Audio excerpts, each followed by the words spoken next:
NEET 2025-এর আগে আর 90 দিন বাকি। এই 90 দিন আসল সময়। অনেকেই আছে যাদের চান্স পাওয়ার পুরোপুরি সম্ভাবনা রয়েছে, কিন্তু কোনো না কোনো কারণে তাদের ছিটকে যাওয়ার সম্ভাবনাটাও কিন্তু বাদ দেওয়া যায় না। আবার অনেকেই থাকবে যাদের এই মুহূর্তে দাঁড়িয়ে প্রিপারেশন মনে হচ্ছে অতটাও হয়তো ভালো নেই এবছর, তাহলে হয়তো হবে না, কারণ বন্ধুদের সবার মক টেস্টে অনেক নম্বর আসছে এবং তার জন্য তারা কিছুটা আন্ডার কনফিডেন্ট ফিল করছে। তাদের মধ্যে অনেকে থাকবে যারা শেষ দিন পর্যন্ত হাল ছাড়বে না এবং সিলেকশন তাদেরও হবে। শেষ পর্যন্ত কিন্তু কে কোন কলেজে গেল সেটা ম্যাটার করে, শেষ পর্যন্ত এটা ম্যাটার করে না পরীক্ষার 6 মাস আগে তোমার মক টেস্টে কত নাম্বার এসেছিল, সেটার ভিত্তিতে কিন্তু কলেজে গিয়ে তোমার কথা কেউ মনে রাখবে না। আর এই দুই ধরনের স্টুডেন্টের মধ্যে আমি ছিলাম দ্বিতীয় ক্যাটাগরিতে। একটা সাধারণ ছেলে মেয়ে এই সময় দাঁড়িয়ে কি ফিল করছে, প্রচন্ড কাছ থেকে সমস্ত কিছু আমার দেখা, আর তার জন্যই হয়তো যা যা বলবো সবকিছু একদম আইডিয়াল ওয়েতে টপারদের সাথে ম্যাচ করবে না। আর হয়তো গত বছরের মতন তোমাদের মধ্যেই কয়েকজন থাকবে যাদের এই কথাগুলো শুনে উপকার অবশ্যই হবে, এবং আমি নিজে যেগুলো শিখেছি, যেই ভুলগুলো তোমরা করতে কিন্তু তোমরা করবে না, এই সমস্তটা শেয়ার করব দুই ধরনের স্টুডেন্টদের জন্যই, যাদের সিলেবাস শেষ হয়ে গেছে এবং যাদের সিলেবাস শেষ এখনো হয়নি বা অনেকটা বাকি রয়েছে।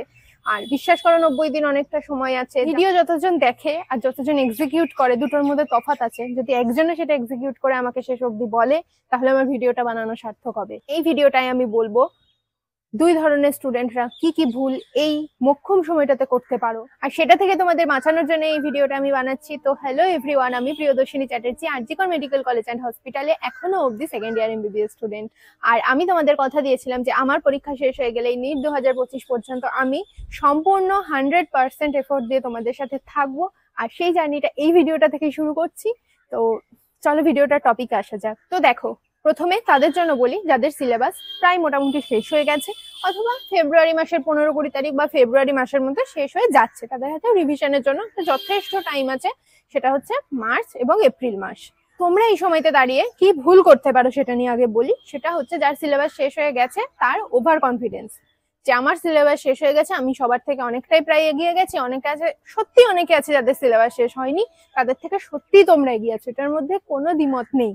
কিন্তু এই ওভার কনফিডেন্ট হয়ে গেলে বা মক টেস্টে ধরো তোমাদের মধ্যে অনেকে আছে যারা খুব ভালো নাম্বার আসছে, এখনই 630-40 আসছে বা তার বেশিও আসছে, তো তারা হয়তো ভাবছো যে আমার তো সিলেকশন হয়ে গেছে। হয়, এরকম অনেককে আমি দেখেছি যে যাদের মক টেস্টে ভালো নাম্বার আসে, আমাদের সময় তো দেখেছি, তারা কিন্তু একটা আলাদা অ্যাটিটিউড জোনে চলে যায় এবং হয় যে তারা কিন্তু সবারইদের হেয় করতে চেষ্টা করে। এই অ্যাটিটিউডটা কখনো নিজেদের মধ্যে আনবে না। তার প্রথম কারণ, তোমার আসল পরীক্ষা এখনো হয়নি। হ্যাঁ, যদি হয় তখন সেটার চেয়ে ভালো তো কিছু হতেই পারে না, কিন্তু তুমি যত উপরেই তুমি চলে যাও তোমার পাটা যেন মাটিতে থাকে। পরীক্ষার হলে কিন্তু এই ওভার কনফিডেন্সের জন্যই এমন কোনো ভুল হয়ে যেতে পারে, হয়তো একটা বড় কিছু হয়ে গেল। তো সব সময় পা মাটিতে রেখে মাথা ঠান্ডা করে ধীর গতিতে লক্ষ্যের দিকে এগিয়ে চলো। ধরো তোমার এখন 600+ উঠছে, 630-40 উঠছে, এখনো কিন্তু অনেকটা নম্বর 720 থেকে পিছিয়ে আছো। যখন তুমি জানো তোমার সিলেবাস শেষ হয়ে গেছে এবং মক টেস্টেও তোমার ঠিকঠাক নাম্বার আসছে, তখন কিন্তু তোমার কাজ হচ্ছে নাম্বারটা কতটা ইমপ্রুভ করা যায়।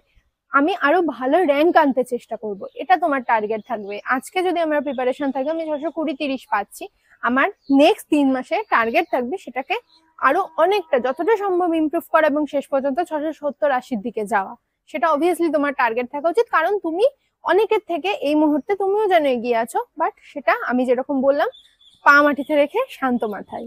অনেকে এরকম আছো যাদের সিলেবাস শেষ হয়ে গেছে কিন্তু মক টেস্টে ভালো নাম্বার আসছে না। তুমি জানো যে তোমার সিলেবাস শেষ, কিন্তু তাহলে তো মক টেস্টে ভালো নাম্বার আসার কথা, কেন আসছে না?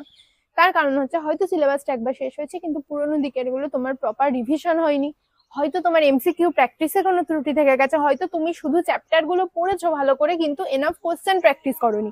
আর যতক্ষণ না তুমি কোশ্চেন প্র্যাকটিস করবে ততক্ষণ কিন্তু তোমার নাম্বার মক টেস্টে ভালো আসবে না। যথেষ্ট সময় আছে, তোমরা যতগুলো চ্যাপ্টার আছে তোমাদের মতন করে রুটিন বানিয়ে নিয়ে প্রতিদিন কোশ্চেন প্র্যাকটিস করো, চ্যাপ্টার ধরে ধরে, তার সাথে নোটটাও রিভিশন দাও, দিয়ে একটা কমপ্লিট রিডিং ফেব্রুয়ারিতে দেওয়ার চেষ্টা করো। আর এই প্রথম যে দুই ধরনের স্টুডেন্ট বললাম, যে যাদের সিলেবাস কমপ্লিট, মক টেস্টে ভালো নম্বর আসছে অথবা আসছে না, তোমরা প্রত্যেকে চেষ্টা করবে যে 3 মাস সময় বাকি আছে তার মধ্যে 50 দিন, 30 দিন, 10 দিন এইভাবে সিলেবাসটাকে তোমাদের টোটাল 3 বার রিভিশন দিতে হবে পরীক্ষার আগে। শেষ 10 দিনটা ফাইনাল রিভিশন, তার আগে 2 বার, যদি পুরোটা একদম প্রথম রিভিশন হবে, ধীরে ধীরে আবার সব খুঁটিয়ে খুঁটিয়ে দেখো, খুঁটিয়ে খুঁটিয়ে এমসিকিউ প্র্যাকটিস করো, যা যা ভুল হয়েছে মক টেস্টে যা যা ভুল হচ্ছে প্র্যাকটিস করা কিন্তু মাস্ট, সেগুলো অ্যানালাইসিস করো, করে সেইগুলো মিস্টেক বারবার রিভিশন দাও, নইলে নাম্বারের ইমপ্রুভমেন্ট হবে না। এটা তোমরা প্রথম রিভিশনে করলে, সেকেন্ড রিভিশনে তোমরা অনেকটা সবকিছুর সাথে আবার একবার চেনা হয়ে গেল যেহেতু, দেখবে রিভিশনে অটোমেটিক কম টাইম লাগছে, থার্ড রিভিশনে তো কম টাইম লাগবেই। আর যে ভুলটা করবে না, এই মুহূর্তে দাঁড়িয়ে যদি তোমার 660-এর উপরে নাম্বার আসে তাহলে ঠিক আছে, যদি তার কম নম্বর আসে তাহলে জানবে তোমাদের একটা নাম্বার ইমপ্রুভমেন্টের হিউজ চান্স আছে। তো এখনই প্রত্যেকদিন সন্ধে হলে একটা করে মক টেস্ট দেওয়ার কোনো দরকার নেই, প্রতিদিন কোশ্চেন প্র্যাকটিস অবশ্যই করো, বাট মক টেস্ট একটা টাইম টেকিং প্রসেস। তোমার একটা মক টেস্ট দিতে লাগছে 2.5 থেকে 3 ঘন্টা, তারপর সেটা অ্যানালাইসিস যদি তোমরা ভালোভাবে করো, যদি অ্যানালাইসিস না করো মক টেস্টটা দিয়ে কোনো লাভ নেই, অ্যানালাইসিস করতেই হবে, সেটার জন্য টাইম লাগে আরো 3 থেকে 4 ঘন্টা ভালোভাবে কেউ যদি করে। তো সেটার জন্য প্রতিদিন 6-7 ঘন্টা যদি আমি এখন মক টেস্টে দিয়ে দিই, তাহলে তো মানে আমার মনে হয় তার থেকে যদি তুমি রিভিশন দাও তাহলে তোমার নাম্বার বেশি ইমপ্রুভ হবে। তুমি সপ্তাহে 2টো করে মক টেস্ট দাও, যেহেতু তোমার সিলেবাস শেষ, তাহলেই তো যথেষ্ট। তো এটা তোমরা কয়েক সপ্তাহ ফলো করো, আর তার সাথে পুরো ফেব্রুয়ারির মধ্যে একবার রিভিশন দাও, দিয়ে তোমরা আমাকে জানিও যে তোমাদের ইমপ্রুভ হলো কিনা নাম্বারে। আমি জানি এটা ইমপ্রুভ হবে, তার জন্যই আমি বললাম 1 মাস চেষ্টা করে দেখো, আমার মনে হয় ইমপ্রুভ হবে, না হলে মার্চ থেকে আবার স্ট্র্যাটেজি বদলে দেবে। এবার আসি দ্বিতীয় ক্যাটাগরি স্টুডেন্টদের কথায়, যেই ক্যাটাগরিতে আমি পড়তাম। লেট করে প্রিপারেশন শুরু করার কারণে 2022 সালে আমার প্রিপারেশন শুরু করতে বেশ খানিকটা দেরি হয়েছিল, এবং মার্চ মাসের মাঝামাঝি টাইমে আমি প্রিপারেশন শুরু করেছিলাম। জুলাই মাসের 17 তারিখে আমাদের পরীক্ষা ছিল, তো আমিও 3 থেকে 3.5 মাস এফেক্টিভলি পড়তে পেরেছিলাম। দেখো, জিরোতে কেউ থাকে না, আমিও ছিলাম না, তোমরাও এখন কেউ এমন নেই যে জিরোতে আছো, সবাই কিছু না কিছু জানো। কিন্তু ওই প্রিপারেশন শুরু করার সময় নিজেকে জিরো ভেবে শুরু করলে না, অনেকটা প্রিপারেশন সুন্দরভাবে হয়, একটা গতি থাকে এবং একটা শিডিউলড ওয়েতে জিনিসটা হয়। তো আমিও সেটাই শুরু করেছিলাম। তোমাদের মধ্যে অনেকে আছো, তোমরা অনেকবার এটা ট্রাই করেছো, হয়তো শেষ অবধি করতে পারোনি, কিন্তু এই না পারাটার ইতি এখানে ঘটাতে হবে এবং এবারে পারতে হবে।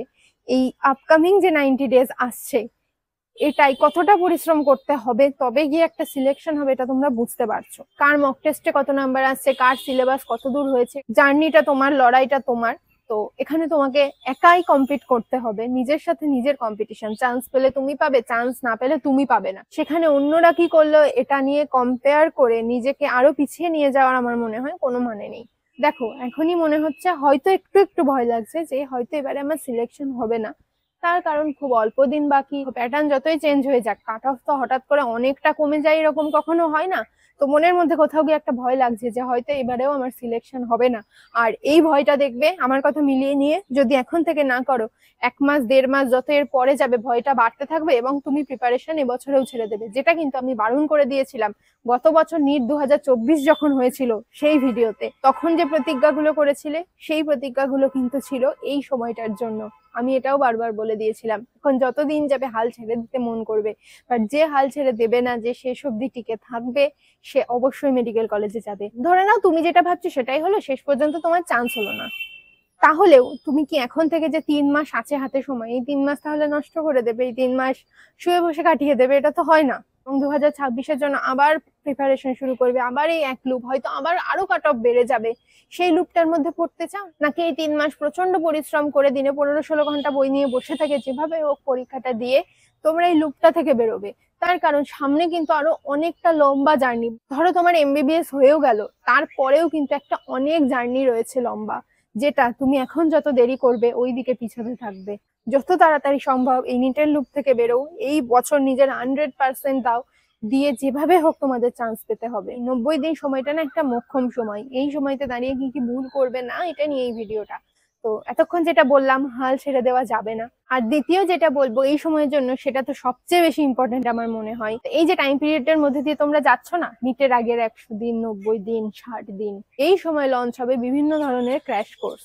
সেটা ফ্রি হতে পারে, পেড হতে পারে, বিভিন্ন ধরনের টেস্ট সিরিজ। আমি খুব ভালো করে জানি তোমাদের সবার কাছে অলরেডি 2 থেকে 3-4টে টেস্ট সিরিজ কেনা রয়েছে, এবং কোনো না কোনো ব্যাচ তো তোমাদের প্রত্যেকের কাছে অবশ্যই রয়েছে। কিন্তু তোমরা প্রত্যেকে ওই লুপের মধ্যেই পড়বে। নতুন কিছু একটা লঞ্চ হচ্ছে, সেটা দারুণ ভাবে অ্যাডভার্টাইজমেন্ট করা হচ্ছে, তোমরা ভাববে এই কোর্সটায় আমি এনরোল হয়ে যাই, তারপরে আমি এইটাতে একদম জান লাগিয়ে খাটবো। আর এই জরুরি সময়টাতে তোমরা আবার একটা নতুন সোর্সের পিছনে ছুটবে, এতদিন যা পড়েছো সবকিছু নষ্ট। তার মানে তোমাদের বাবা মারা তোমাদের ভরসা করে যে কোর্সটা কিনে দিয়েছিল এতদিন, সেটাও তার মানে নষ্ট। আর যে নোট বানিয়েছো সেই সবকিছু তো আমি ছেড়েই দিলাম। আর তোমাদের মেন প্রবলেম হলো শেষের দিকের চ্যাপ্টার গুলো নিয়ে। আমি খুব ভালো করে জানি ফিজিক্সে তোমাদের প্রবলেম কোথায় হয়, শেষের দিকে ফ্লুইড মেকানিক্স, তারপরে ওয়েভ, ওই যে জায়গাগুলো আছে, সিম্পল হারমোনিক মোশন। 12 এর কোথায় প্রবলেম হয়, ম্যাগনেটিজম, রে অপটিক্স, মডার্ন ফিজিক্সের সেমিকন্ডাক্টর, এই জায়গাগুলোই বাচ্চাদের প্রবলেম হয়। আর ক্র্যাশ কোর্স কোথা থেকে পড়ানো শুরু হবে, আবার unit and dimension, motion in 1D 2D, Newton's lodge of motion, এই চ্যাপ্টার গুলো কি তোমরা ভালো করে জানো না? নিজেকে প্রশ্ন করো তো। ইউটিউবে দাঁড়িয়ে বলছি, এই লুপের পিছনেই না হাজার হাজার ছাড়ো লাখ লাখ বাচ্চার ক্ষতি হয়ে যায় প্রতি বছর।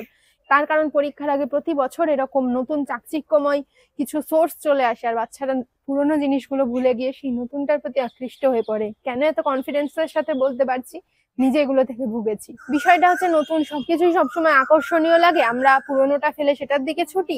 আর তার জন্যই শেষ বছরে যখন ঠিক করে নিয়েছিলাম 100% ফলো করতে না পারলেও যে সোর্সটা আমার আছে সেই সোর্সটাতেই আমি থাকবো। হয়তো শেষ দিকে মনে হচ্ছে আমিও নতুন কিছু নিয়ে নিই, কিন্তু না, সেটাতে নেবো না। আমার কাছে যা আছে আমি সেটাতেই স্টিক করে থাকবো। নিট যারা দিচ্ছে তারা না অনেকটা ছোট, আর এইগুলো তো এক একটা তাদের ব্যবসা, এটা তোমাদের বুঝতে হবে। ইউটিউবে দাঁড়িয়ে বলছি, কটা ইউটিউবে ক্র্যাশ কোর্স আছে তুমি বলো তো ফ্রিতে, যেটা বাচ্চাদের প্রমিস করে শুরু করা হয় কিন্তু শেষ হয় না, 1 সপ্তাহ 2 সপ্তাহ হয়, আবার একটা নতুন ক্র্যাশ কোর্স লঞ্চ হয়ে যায়, আবার বাচ্চাদের নতুন করে বলা হয় যে তোমরা সবাই লেগে পড়ো, আমি তোমাদের সাথে আছি নিট পর্যন্ত, কিন্তু সেটা কখনো কমপ্লিট করা হয় না। প্রথম 3 4 5টা 6টা চ্যাপ্টার করিয়ে সেটা শেষ, আবার নতুন করে সেগুলো পড়ানো শুরু হয়। তো এটা যদি আমি না বলতাম কিছুই হতো না। তবু আমি কেন বললাম, এটা বলে আমার কোনো এক্সট্রা লাভ হলো না। তোমাদের মতন ছোট ছোট ছেলে মেয়েদের কোথাও ইউজ করা হোক এবং এতে তোমাদের কেরিয়ারের ক্ষতি হোক, এটা চাই না বলে বললাম, কারোর ক্ষতি না করেই বললাম। আজকে যে ক্র্যাশ কোর্সটা আপলোড করা হবে সেটাও খুব হেল্পফুল হবে, বাট সেটা দেখে আমার মনে হয় যদি পরের বছরের কেউ পড়ে, যেটা একটা কমপ্লিট রেডি মেটেরিয়াল আছে, তাহলে তো সে জিনিসটা তার শিডিউল অ্যাকর্ডিং করে নিতে পারবে। তুমি একটা লাইভ ভিডিওর জন্য বসে রয়েছো, সে হয়তো সেই দিন ভিডিওটা আপলোড করতে পারলো না, যেখানে এখন তোমাদের কাছে প্রত্যেকটা মুহূর্ত গুরুত্বপূর্ণ হওয়া উচিত, সে হয়তো সেই ভিডিওটা কোনো কারণে আপলোড করলো না, তাহলে তো তোমার সময়টা ক্ষতি হয়ে গেল। তোমাদের কি মনে হয় ইউটিউবে এমন ক্র্যাশ কোর্স অলরেডি আপলোড করা নেই? যখন আমি 2022 সালে নিট দিই, তখন আমি 2020 সালে নিটের জন্য পড়ানো যে ভিডিওগুলো ইউটিউবে আপলোড করা ছিল, তোমরা এখনো চ্যানেলে গিয়ে দেখতে পারো, নিট ফিজিক্স কোটার প্রশান্ত স্যারের ফেজ 1 রিভিশন ভিডিওগুলো। ওই রকম ক্র্যাশ কোর্স তুমি গ্যারান্টি দিয়ে বলতে পারবে ইউটিউবে আর আছে ফিজিক্সের? ফিজিক্সওয়ালা স্যারের উমিদ যে সিরিজটা, স্পেশালি প্রথম 2 বছরের যে সিরিজটা, সেই রকম মানের ক্র্যাশ কোর্স আর ইউটিউবে হয়েছে তুমি এটা গ্যারান্টি দিয়ে আমায় বলতে পারবে? ফিজিক্স তো বদলে যাচ্ছে না যে 2020 সালে ওইটা ফিজিক্স ছিল, 2024 সালে এইটা ফিজিক্স হয়ে গেছে, এরকম তো না। সেই একই চ্যাপ্টার, একই তো সবকিছু আছে, বরং কয়েকটা বাদ গেছে। তো আমি যদি সেই পুরোনো ভিডিওগুলোকে, যেটা অলরেডি আপলোডেড একটা রেডি মেটেরিয়াল এবং যেখান থেকে পড়ে তোমার আগে তোমাদের অনেক দাদা দিদিরা চান্স পেয়েছে, মেডিকেল কলেজে গেছে, সেই সিরিজটা দেখাই কি বিশ্বাসযোগ্য নয়? নিজেদের এগুলো প্রশ্ন করবে, নিজেদের বুদ্ধি দেবে, তোমার দরকার তোমার সিট, এখানে তুমি তোমার বুদ্ধি দিয়ে জিনিসটা দেখবে। আর সময় প্রচন্ড দামি একটা জিনিস। দেখো এখন যদি 15-16 ঘন্টা বই নিয়ে বসে থাকো, এফেক্টিভ পড়া 12 ঘন্টা হবে, তো সেটা কিন্তু বসতেই হবে। যদি 12 ঘন্টা বসো, এফেক্টিভ পড়া কিন্তু 8-9 ঘন্টা হবে। কেউ যদি আমাকে আগে থেকে বলে দিত না তুই টেনশন না নিয়ে পড়, তোর সিলেকশন হয়ে যাবে, আমার নাম্বারটা আরো ভালো হতো।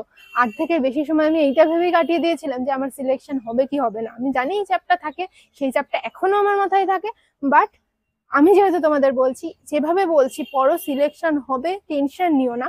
আর যাদের সিলেবাস শেষ হয়নি, অনেকটা বাকি রয়েছে মনে হচ্ছে, আমি আগেও বলেছি 78 থেকে 80টা চ্যাপ্টারের লিস্ট তৈরি করো, সেটা ঠিক মারতে মারতে সিলেবাস শেষ করো। আর প্রত্যেকটা চ্যাপ্টার কোনটা কোথা থেকে পড়বে রিসোর্স ফিক্স করে নাও।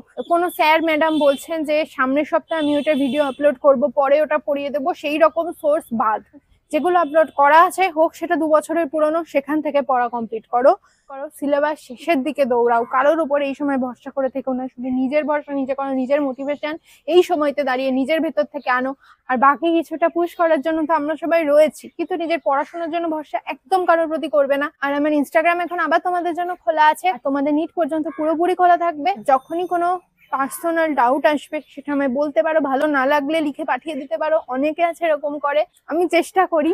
আর তোমাদেরও চেষ্টা করবো যে কোনো প্রবলেম হলে তোমাদের পাশে থাকার জন্য। তাদের সিলেবাস অনেকটা বাকি, নেক্সট 2 মাসের মধ্যে সিলেবাস শেষ করার চেষ্টা করো। এপ্রিল মাস রিভিশন করার জন্য এনাফ, আমি আছি, তখন আবার বলবো কি করে করতে হবে। কিন্তু এখন আমি যেটা বলছি, ভরসা করে ফেব্রুয়ারি আর মার্চ 60 দিনের মধ্যে সিলেবাস নিজের মতন করে ভাগ করে নিয়ে কমপ্লিট করার চেষ্টা করো। তার সাথে প্রতি সপ্তাহে মিনিমাম একটা করে পার্ট মক টেস্ট দাও। যে যত ফাঁকি মেরেছো শেষ চেষ্টা করে দেখো, এটা তোমার কাছে শেষ সুযোগ একটা বছর বাঁচানোর জন্য। হয়তো এটা তোমার কাছে শেষ সুযোগ মেডিকেল কলেজে ঢোকার জন্য। পড়া যেন নিখুঁত হয়, এমসিকিউ প্র্যাকটিসের সময় সেই কনসেপ্টটা গ্র্যাস্প করাটা যেন নিখুঁত হয়। মক টেস্ট 60 দিনে 6 থেকে 7টা দাও, তাতেও যথেষ্ট। আর তারপরে কি করতে হবে আবার তখন বলবো, এখন আপাতত সিলেবাস শেষ করো। লং ভিডিওটা ভালো কোনো ক্র্যাশ কোর্সের ভিডিও দিয়ে, যেরকম আমি বললাম ফিজিক্স ওয়ালা স্যারের উমিদ ক্র্যাশ কোর্স, অথবা নিট ফিজিক্স কোটার প্রশান্ত স্যারের ফেজ 1 এবং ফেজ 2 এর যে ভিডিওগুলো ইউটিউবে ফ্রিতে আপলোড করা রয়েছে সেগুলো। বায়োলজির জন্য অনেক ভিডিও আছে যেগুলো অবশ্যই খুব ভালো ফ্রি ভিডিও, যেখানে এনসিইআরটি স্যারেরা পড়িয়ে দেন। সেই ভিডিওগুলো তোমরা রেফার করতে পারো, যেগুলো অলরেডি আপলোডেড। নতুন যেটা ফিউচারে হবে বলে প্রতিশ্রুতি দেওয়া হচ্ছে সেটার দিকে একদম এখন ঝুঁকবে না। সেটা আবার 2026-এর অ্যাসপিরেন্টরা যদি দেখে হেল্প পায় সেটা তাদের জন্য আলাদা ব্যাপার। কিন্তু তুমি যে 2025 সালে পরীক্ষা দেবে, সে এখন থেকে যে ভিডিওগুলো আপলোড হবে, পড়ানো হবে, সেই ভিডিওর দিকে এখন থেকে যাবে না। এইভাবে সিলেবাস শেষ করবে, মক টেস্ট দেবে। আর মক টেস্ট দেওয়ার আগে প্রত্যেকটা চ্যাপ্টারে কোশ্চেন প্র্যাকটিস মিনিমাম 100টা করে কিন্তু করতেই হবে। কোশ্চেন প্র্যাকটিস না করে যদি মক টেস্ট দিতে বসো, মক টেস্টে নম্বর আসবে না। তখন যদি বলো দিদি মক টেস্টে নম্বর আসছে না, বিশ্বাস করো আমারও কিছু করার থাকবে না, কারণ তুমি সেইখানে যথেষ্ট পরিশ্রম করছো না। খুব ভালো করে টাইম বাউন্ড ওয়েতে কোশ্চেন প্র্যাকটিস করবে, করে মক টেস্টে বসবে। মক টেস্টে নম্বর আসতে বাধ্য। এই ভিডিওটা এখানেই শেষ করছি। পরের ভিডিওতে তোমাদের কি কি ডিটেলে জানার দরকার আছে সেটা আমাকে জানিও, আমি অবশ্যই সেটা নিয়ে ভিডিও বানিয়ে দেবো। আর একদম ভেঙে পড়বে না। কোনো দিন আসবে মনে হবে পারছি না, সেদিন ছেড়ে দেবে, পরের দিন সকাল থেকে আবার লেগে পড়বে। দেখো আমি যে আবার এখন থেকে এত কষ্ট করে তোমাদের জন্য ভিডিওগুলো বানাবো, সেটার ফল আমিও কিন্তু সেদিন পাবো যখন তোমাদের সিলেকশন হবে। গত বছরের মধ্যে আমার কাছে কিছু মেসেজ আসবে যেখানে তোমরা বলবে যে দিদি তুমি বলেছিলে বলে ভরসা পেয়ে আমি হাল ছাড়িনি বা হাল ছেড়ে দেওয়ার পরে আবার নতুন করে শুরু করেছিলাম এবং শেষ পর্যন্ত আমি চান্স পেয়েছি। এর থেকে বড় পাওয়া আর কিচ্ছু হতে পারে না। আমি জানি তোমাদের মধ্যে থেকে কিছু জন আবার করবে, শেষ দিন পর্যন্ত হাল না ছাড়া তোমাদের মেন লক্ষ্য। আর আজকের মতো ভিডিওটা এখানে শেষ করছি। টাটা, দেখা হচ্ছে পরের ভিডিওতে।